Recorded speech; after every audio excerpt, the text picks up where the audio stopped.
Now imagine something truly disturbing. There were once humans on Earth who were stronger than us.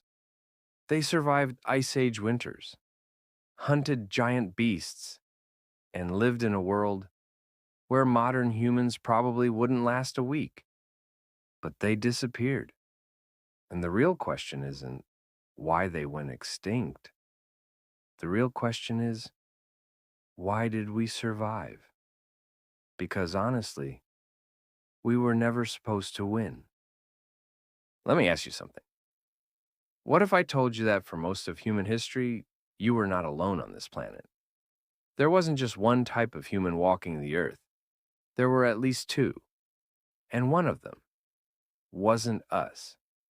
Imagine Ice Age Europe, frozen wind, endless snow, a world that doesn't forgive mistakes, no cities, no safety, no modern tools, and then you see them, stronger, stockier, built for survival in a world that wants you dead.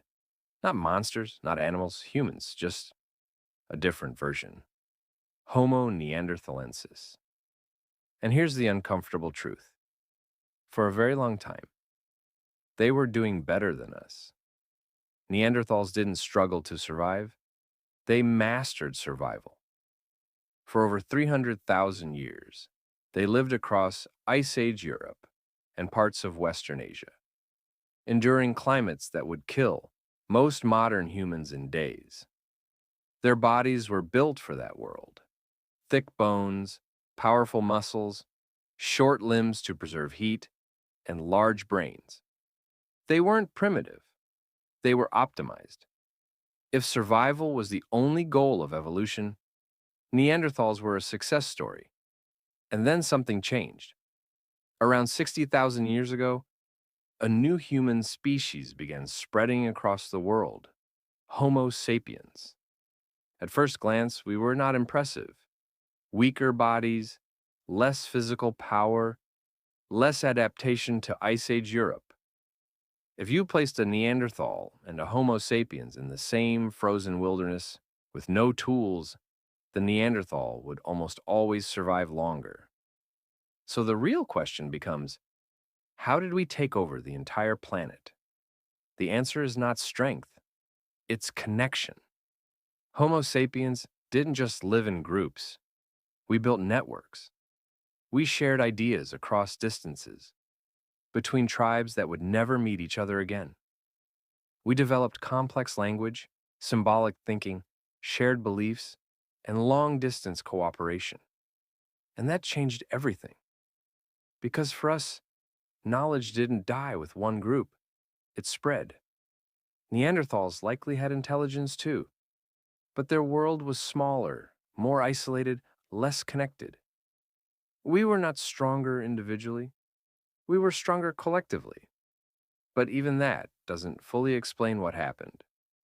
Because for tens of thousands of years, these two human species didn't just exist separately.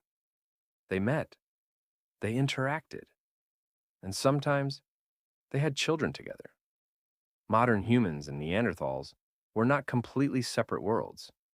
We know this because many people alive today still carry traces of Neanderthal DNA.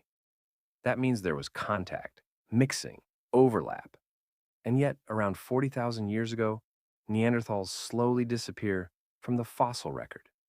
No single moment, no final battle, just a gradual fading, until one day, they are gone.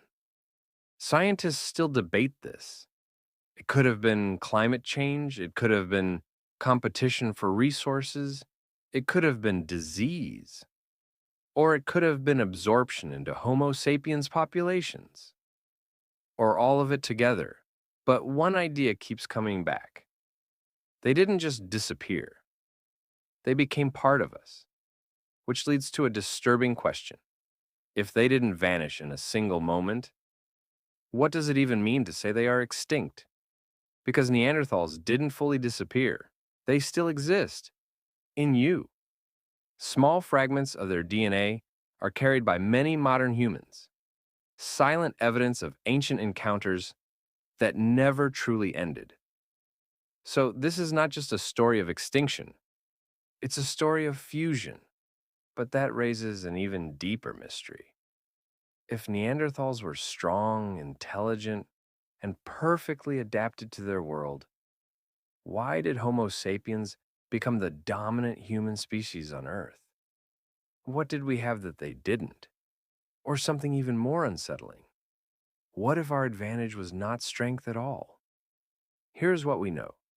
Homo neanderthalensis were powerful, intelligent, and successful for hundreds of thousands of years. Homo sapiens were weaker individually, but far more connected collectively. And somewhere between those two truths, the modern human world was born. Neanderthals didn't leave behind an empire. They left behind a question we still cannot fully answer. And maybe the most important question is not about them at all. It's about us. What kind of humans are we when everything else is stripped away? And why did this version of humanity survive? And what does that say about what comes next?